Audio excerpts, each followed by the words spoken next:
ശബരിമലയിലെ സ്വർണ്ണപ്പാളികൾ മോഷണം പോയതിന് ഇതുവരെ ഒരു കേസ് രജിസ്റ്റർ ചെയ്തില്ല, FIR രജിസ്റ്റർ ചെയ്തിട്ടില്ല. FIR രജിസ്റ്റർ ചെയ്ത് ഉത്തരവാദപ്പെട്ടവരെ പ്രതിയാക്കി അവരെ അറസ്റ്റ് ചെയ്തുകൊണ്ട് അവരെ ചോദ്യം ചെയ്താൽ സ്വർണ്ണപ്പാളികൾ എടുത്തുകൊണ്ട് തൊണ്ടിമുദ്രകൾ സീസ് ചെയ്യാൻ പറ്റും. അങ്ങനെ ഒരു കേസായ FIR ആദ്യം ഇടേണ്ടത് IPC 409, അതായത് ചീറ്റിംഗ് ബൈ പബ്ലിക് സർവന്റ്. പൊതുമുദ്രകളും കട്ടെടുത്താൽ അതായത് 409 IPC പ്രകാരം. 403, 405 വിശ്വാസമഞ്ചയും ചീറ്റിംഗ് ഒക്കെയാണ്. ഈ പ്രകാരം കേസെടുക്കാം. ഈ ഉദ്യോഗസ്ഥന്മാർക്കായിട്ട് ചെയർമാന്, ദേവസ്വം ബോർഡ് കമ്മീഷണർക്കായിട്ട് കേസെടുക്കാം, FIR ഇടണം അവരെ പേരിൽ.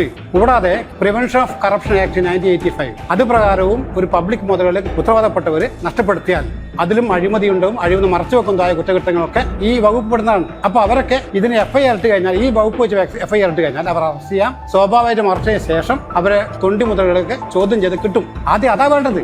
ശബരിമല ക്ഷേത്രം ദേവസ്വം ബോർഡിന്റെ നിയന്ത്രണത്തിലാണ്. അതിലെ എല്ലാ സ്വത്തുക്കളും സംഭാവനകളൊക്കെ അത് പൊതുസ്വത്താണ്, ആരുടെയും വ്യക്തിപരമായ സ്വത്തല്ല അത്. ഓരോ സ്വർണ്ണപ്പാളികളിലും സംഭാവനകളിലും കോടിക്കണക്കിന് ഭക്തന്മാരുടെ വിശ്വാസം നിക്ഷേപിച്ചിട്ടുണ്ട്.